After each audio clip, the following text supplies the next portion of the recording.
So today we're going to be talking about hinge, and we're going to try and achieve what I would call optimal hinge. There is no such thing as perfect hinge. We can get close to it, but generally 9 times out of 10 in the golf swing, if you try to be too perfect, it creates tension within our body and can lead to a whole bunch of other faults within our swing. So we're trying to achieve what I would call optimal hinge. What we generally see from a lot of students is what we would call an early hinge or a late hinge.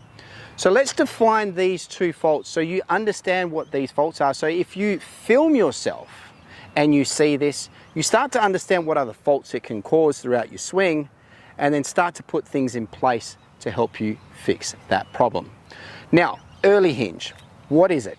Well, it's a person who takes his setup and has excessive hand movement in the early parts of the swing, and without the arms moving in the takeaway, they generally get the shaft parallel to the ground really early.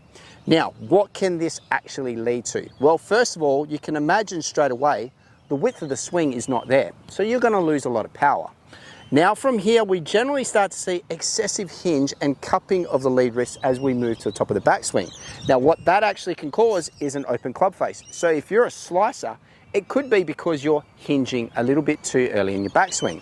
So straight away we said there, early hinge creates lack of width, which takes away power. We then see excessive hinge, which causes cupping of the lead wrist, which leaves the club face open. We then get to even further back in the swing, and generally we start to see a lot of arm bending happening as we get to the top of our swing. And when we get to this position, we've got all these levers at the top of our backswing, and that can also cause what we would call an early release, or what we would call flipping or flicking of the club head as we're moving into impact. And if we've got all these faults happening, you can imagine we're not going to be striking the ball that well.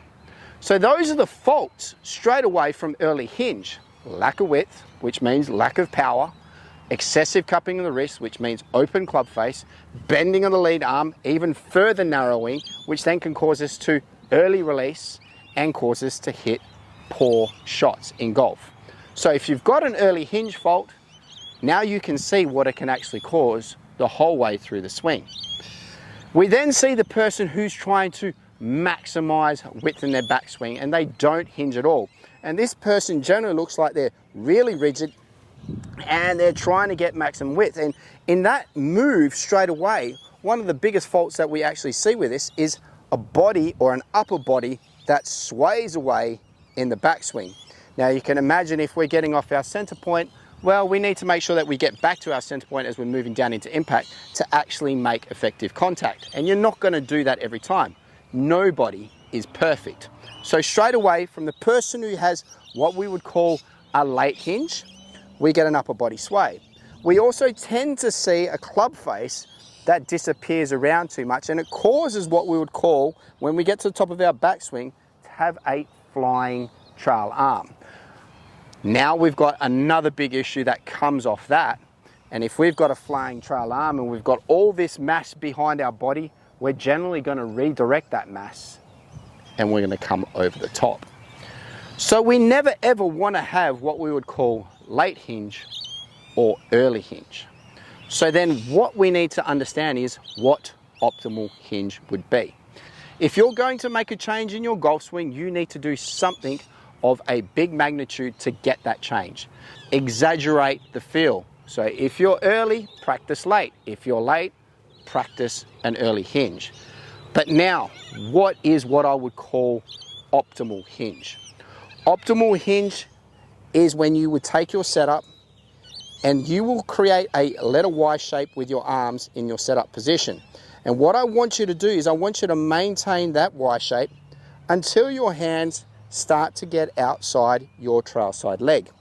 Once we start to get those hands outside that trail side leg, that is when I want you start to engage what we would call the hinging motion.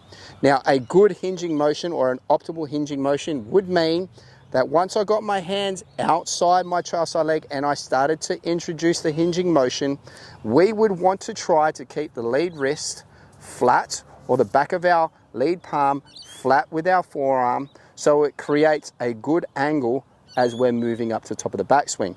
But we want to make sure that we're doing that once our hands get outside our trail side leg, we start to introduce that hinging motion, and by the time we get to arm parallel, we would want to see a 90-degree hinge between the shaft of our golf club and our lead arm, and ensuring that the back of our hand is flat with our lead forearm. If we can get ourselves into this position, we're going to put ourselves in a great position to take the swing further and deliver that club more effectively and hit more consistent strikes. So just remember, optimal hinge is created as we maintain the Y shape until our hands get outside our trail side leg, and then from there, by the time our lead arm gets to parallel with the ground, we would want a flat lead wrist and of course 90 degrees between the arm and the shaft of the golf club.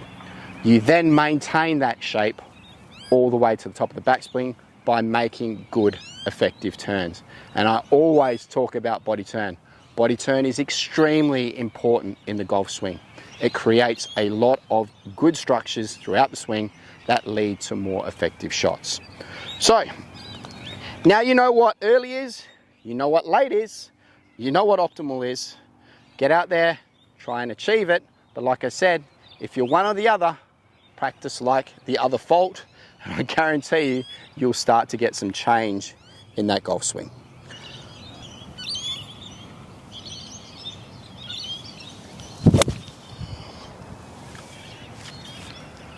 All right guys, like, subscribe, share, give it a thumbs up. We're out here at Murdoch Pines. It's almost night time. We'll be flicking the lights on as of tomorrow.